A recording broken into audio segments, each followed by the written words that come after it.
So this is the end of the road for this prototype of the concrete lathe. This is entirely normal. For plastic lathe I have to print bed at least 5 times and headstock probably more.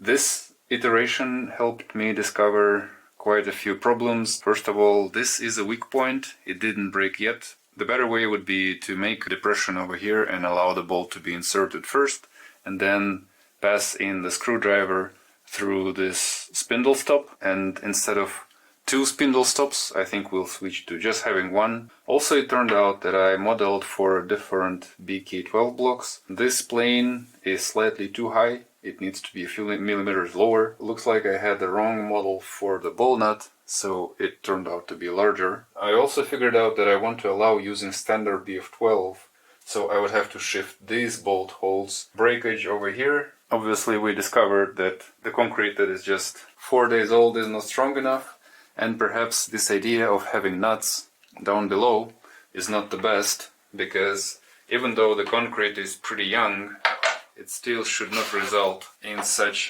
catastrophic failures. It's true that the concrete would have been stronger if I waited a few weeks. It is a nice opportunity to improve the design anyway, and also when I applied more force on the other side where the bolt was good, the concrete at the bottom has also sheared.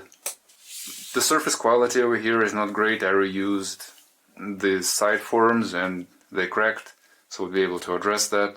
I think we should remove these rows. I think we can do without them, and instead it would be nice to have some holes on the top. Yeah, to address the problem with the bolts, I think they need to be moved perhaps a little in from the edges, and we need to have washers from the bottom as well as from the top, because as you can see on the top there are washers and no breakage over here.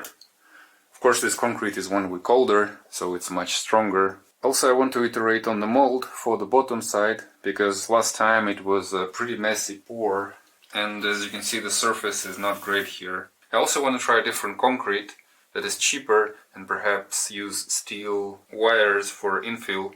They are not expensive, and I think they will add a lot of strength and perhaps remove the need for the threaded rods that we put in. Thanks for watching, and see you next time.